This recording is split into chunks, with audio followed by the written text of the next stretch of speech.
il y a eu trois stades pour l'astrologie.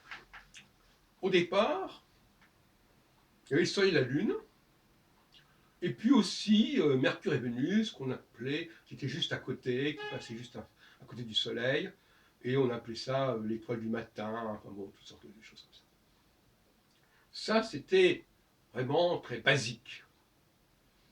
Et puis est venu un autre temps, qui est celui des planètes. Parce que finalement, quelque part, Mercure et Vénus, le Soleil, on ne peut pas vraiment parler de planètes. Donc c'est une question de définition. Alors les planètes, c'était Mars, Jupiter et Saturne, dont la caractéristique était d'avoir des vitesses de révolution plus longues que celles de la Terre. Alors que Soleil, Mercure et Vénus, ça correspondait à peu près, puisqu'on était en géocentrique, à une année terrestre. Il ne faut pas mélanger ça avec leur position en héliocentrique. On sait que Mercure met 88 jours, Vénus met 225 jours, mais ça, au niveau géocentrique, c'est réduit à 1 an, dans les 3 cas. Et puis, il y a eu un troisième temps,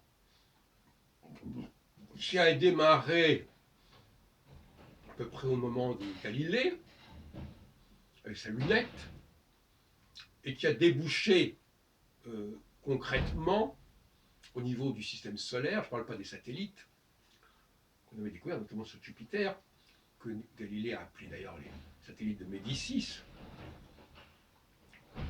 avec la découverte de Uranus en 1781 par le hanovrien installé à Bath, en Angleterre, qui était venu avec le roi du Hanovre, qui allait prendre la succession dynastique, à savoir William Herschel. Et alors là, on va découvrir successivement, avec Herschel lui-même, 1781, ce qu'on appellera bientôt par la suite Uranus, mais pas tout de suite. Ensuite Neptune, en 1846.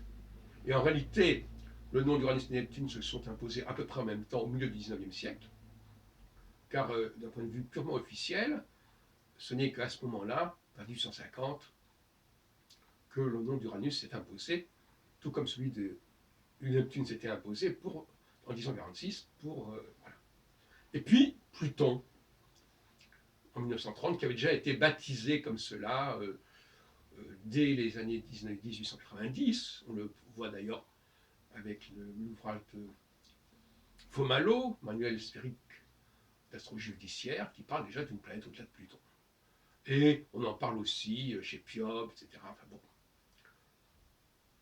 Donc on a trois stades.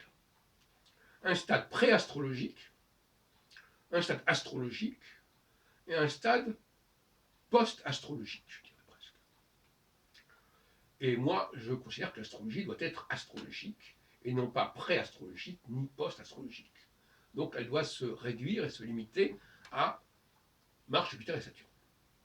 Or, je constate, mais je continuerai à d'autres occasions, que Barbault, dans son astrologie mondiale, sépare Mars de Jupiter,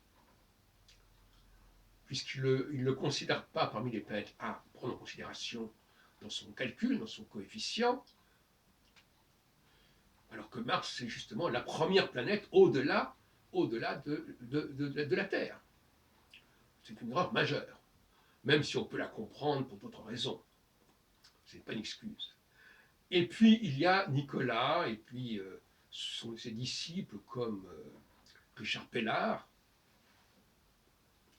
qui, eux, alors j'ai lu récemment Pellard sur son site, alors lui, carrément, il met Soleil, Mercure, Vénus et la Lune dans un premier stade, et puis, ce qu'il a raison de dire, stade à court terme, oui, effectivement, avec des courtes révolutions, et puis un stade à moyen terme avec Mars et Jupiter,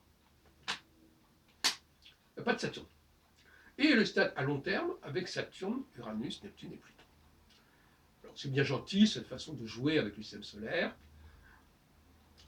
4 planètes rapides, 2 planètes moyennes et 4 planètes lentes. Ce qui ne correspond pas tout à fait au RET de Jean-Pierre Nicolas, je dis en passant, qui lui a distingué clairement entre le groupe A, Soleil, Vénus, Mercure, le groupe B, j'appelle B, c'est pas comme ça qu'il l'appelle, peu importe, Mars, Jupiter, Saturne, et le groupe. Oui.